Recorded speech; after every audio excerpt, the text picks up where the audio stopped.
SASDOவின் பிரதான செய்திகள். தலைப்புச் செய்திகள். தன்னை செல்வந்தராக்கிய மனைவி நாமல் வெளிப்படை. விரைவில் எழுச்சி பெற உள்ள வடக்கு மாகாணம் ஆளுநர் நம்பிக்கை. யாழில் கடுமையாக உள்ள நடைமுறை போலீசாருக்கு பிமல் அறிவுறுத்தல். அறிக்கையில் இருப்பதை விட 2 மடங்கு சொத்து. வசந்தாவின் சொத்து தொடர்பில் பலரும் சர்ச்சை. ரஷ்யாவில் சக்தி வாய்ந்த நடுக்கம். விடுவிக்கப்பட்ட சுனாமி எச்சரிக்கை. தொடர்பன விரிவான செய்திகள். தாயக செய்திகள். தனது மனைவியின் சொத்துக்கள் காரணமாக தாம் செல்வந்தராகியதாக ஸ்ரீலங்கா பொய்யன பிரமண முன்னணியின் தேசிய அமைப்பாளரும் மற்றும் நாடாளுமன்ற உறுப்பினர் நாமல் ராயபக்ச தெரிவித்துள்ளனர். தனது மனைவியின் குடும்பத்தினர் தம்மை விடவும் மிகவும் செல்வந்தர்கள் எனவும் அவர்கள் நீண்ட காலமாக வியாபார நடவடிக்கைகளில் ஈடுபட்டு வருவர் என்றும் குறிப்பிட்டுள்ளனர். புண்ணியம் செய்த மீனால் மனைவியினூடாக அபிவிருத்தி அடைய குட்டியுள்ளது என்று அவர் தெரிவித்துள்ளார். தமக்கு எதிராக முறைப்பாடு செய்த மற்றும் குற்றச்சாட்டுகளை முன்வச்ச அமைச்சர்களின் சொத்துக்களிடம் ஒப்பீடு செய்யும் போது இந்த விடயம் நியாயமானது என்றும் அவர் தெரிவித்துள்ளார். இரவு கூட்டங்களுக்கு செல்லும் போது ஊரில் உள்ளவர்கள் தமது சட்டை பையுக்குள் 5000 ரூபாய் வழங்குவதாகவும் எரிபொருள் வழங்குவதாகவும் ஊடகங்களில் கூறிய நபர்கள் தம்மை விட சொத்துக்கள் வைத்திருப்பதாகவும் அவர் குற்றம் சாட்டியுள்ளார். தமக்கு எதிராக குற்றச்சாட்டு நபர்கள் தனது மனைவியின் சொத்துக்களையும் தமது சொத்துக்களையும் பிரித்தறிந்து கொள்ள முடியாதவர்கள் எனவும் அவர் தெரிவித்துள்ளார். தனது மனைவியின் குடும்பத்தினர் கடந்த 40 ஆண்டுகளாக வியாபார நடவடிக்கைகளை மேற்கொண்டு வருவதாகவும் தமக்கு இன்னமும் 39 வயது மட்டுமே எனவும் அவர் தெரிவித்துள்ளார். தாம் தமது பெற்றோரிடமிருந்து கிடைக்கப்பட்ட சொத்துக்கள் உட்பட அனைத்து விவரங்களையும் சொத்து விவரங்கள் உள்ளடக்கியதாகவும் சட்டவிரோதமான சொத்துக்களை கொள்வனவு செய்வதில்லை எனவும் மத்திய வங்கியினால் தடை செய்யப்பட்ட விடயங்களில் முதலீடு செய்ததில்லை எனவும் அவர் குறிப்பிட்டுள்ளார். சட்டத்தரணியாக தாம் செயற்பட உள்ளதாக ஆலோசனை சேவை வழங்கியுள்ளதாகவும் அதற்கான வரி செலுத்தியுள்ளதாகவும் வரி அறிக்கைகளை சமர்ப்பித்துள்ளதாகவும் அவர் தெரிவித்துள்ளார். குடும்பத்தினரிடமிருந்து பெற்றோர்களிடமிருந்து கிடைக்கப்பெற்ற சொத்துக்கள் தொடர்பிலும் தான் தகவல் வழங்கியுள்ளதாகவும் தெரிவித்துள்ளார். இந்த அரசாங்கத்தின் காலத்தில் வடக்கு மாகாணம் விரைவில் எழுச்சி பெற்ற மாகாணமாக மிரளும் என வடக்கு மாகாண ஆளுநர் வேதநாயகம் தெரிவித்துள்ளார். காரைநகர் சீனோட் படகு தளத்தின் புறணமைப்பை வடிவமைப்பு திட்ட நிகழ்ச்சியில் கலந்து கொண்டு கருத்து வெளியிடும் போதே அவர் மேற்கண்டவாறு குறிப்பிட்டுள்ளார். அவர் மேலும் கூறுகையில், நான் சிறுவனாக இருந்த காலத்தில் நான் இந்த சீனோ நிறுவனத்தில் ஆயிரக்கணக்கானோர் பணியாற்றியதாக கேள்விப்பட்டிருக்கிறேன். அவ்வளவு தூரம் இந்த நிறுவனம் பிரகல்யமாக இருந்தது. இன்று நான் செயற்பாடுகளை மீள ஆரம்பிப்பது மகிழ்ச்சியாக உள்ளது. மீண்டும் இந்த நிறுவனம் முன்னரை போன்று ஆயிரக்கணக்கான வேலைவாய்ப்பை வழங்க வேண்டும். இந்த அரசாங்கம் வடக்கு மாகாணத்தில் பல்வேறு அபிவிருத்திகளை மேற்கொண்டு வருகிறது. அத்தோடு தொழிற்சாலைகளையும் மீள உருவாக்கி வருகிறது. எமது மாகாணத்துக்கு தேவையாக உள்ள வேலைவாய்ப்பும் வருமான ஈட்டலும் இதனூடாக கிடைக்கப்பெறும்.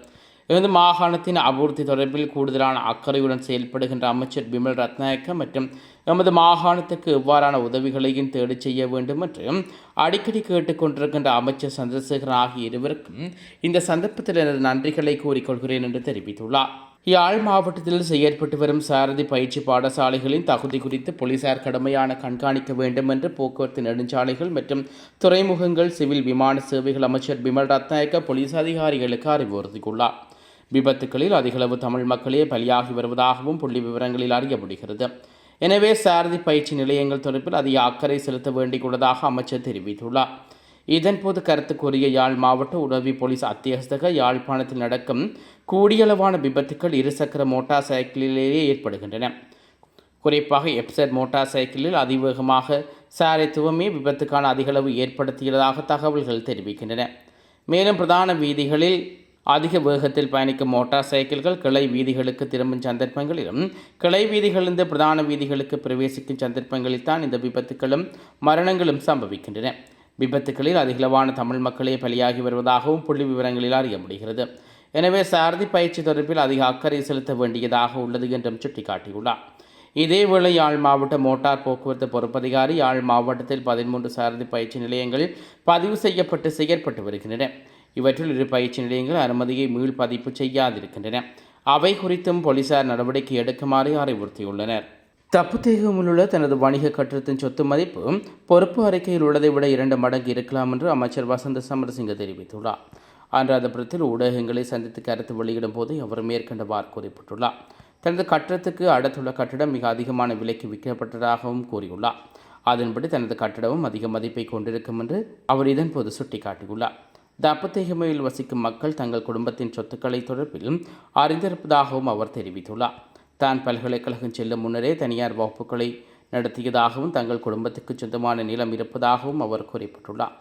நாங்கள் 2010, 2015, 2024 ஆண்டுகளிலேயே தமது சொத்துக்கள் மற்றும் பொறுப்புகள் தொடர்பான அறிக்கையை சமர்ப்பித்துள்ளதாக அவர் சுட்டிக்காட்டியுள்ளார்.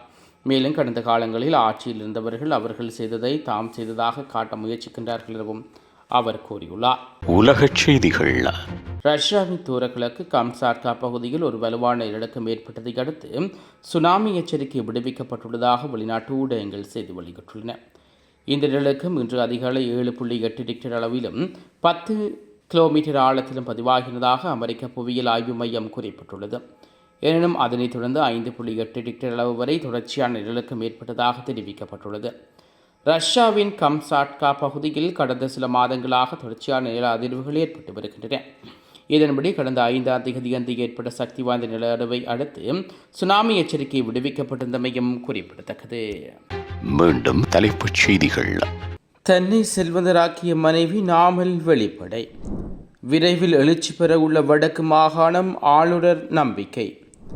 யாழில் கடுமையாக உள்ள நடைமுறை போலீசாருக்கு விமல் அறிவுறுத்தல். அறிக்கையில் இருப்பதை விட 2 மடங்கு சொத்து வசந்தாவின் சொத்து தொடர்பில் பலரும் சர்ச்சை. ரஷ்யாவில் சக்தி வாய்ந்த நிலநடுக்கம், விடுவிக்கப்பட்ட சுனாமி எச்சரிக்கை.